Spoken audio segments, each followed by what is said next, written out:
Hey guys, it is Coulter. I am here at Jimmie's home in Idaho Falls. So I'm hanging out in his backyard right now.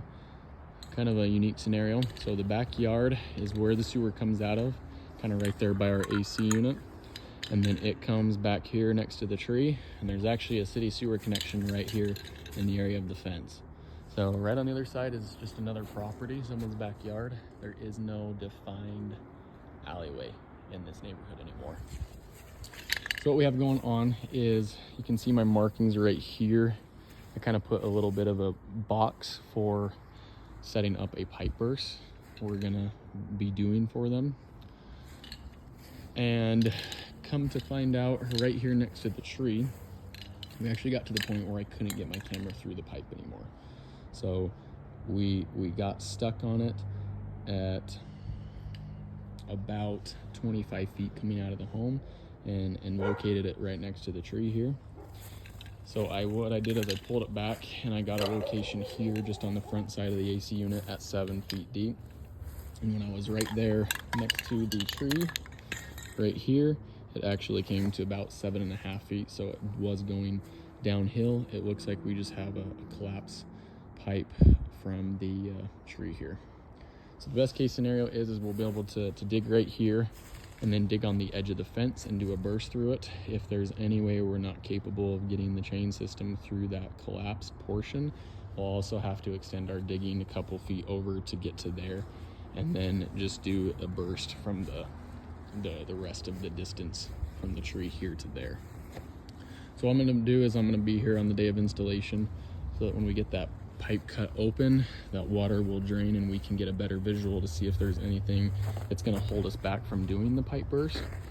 But yeah, so access on the side of the home is tricky as well, kind of tight, and there's not really a better way to get the excavator in other than taking a fence apart.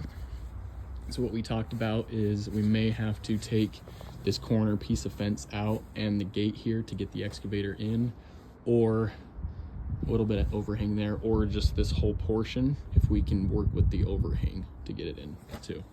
So this is a gate on one side of the home. I'll step back to show you, and then here's a gate on the other side too. He said he's had experience with installing the fence, so he might have it prepared for us on when we arrive already opened up.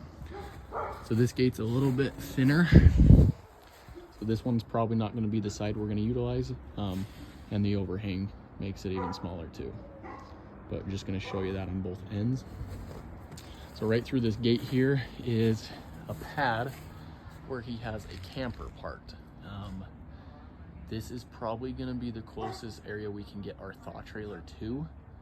And I know it's not going to be the easiest, but we're going to have to figure out a way to... He's going to move his camper for us, and we're going to have to park 2 thaw trailers as close as we can to the edge of the home, and then possibly run a tarp system over the hose coming to the gate here to then run over to these 2 portions.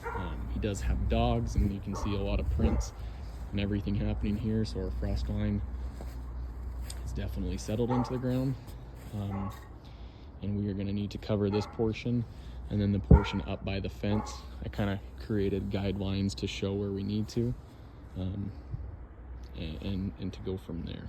So if there's any questions, please let me know. Once again, pipe burst from the edge of the home here out to the city sewer connection to eliminate all of the failing pipe that's backing up the home. No alleyway, just 2 backyards combined together. Over here is going to be our best access point for the excavator to come through. And as well, there is an outlet right on the front edge of the home for the thaw trailers, as well as an outlet hanging out back here, you can see right there. And so those are the outlets that he'll have us utilize. Well, he'll have us utilize the ones that are right on the front of the home. And then if we needed these ones in the backyard for it, we can too. Well, any questions, please let me know. I'd be happy to help. Thanks, guys.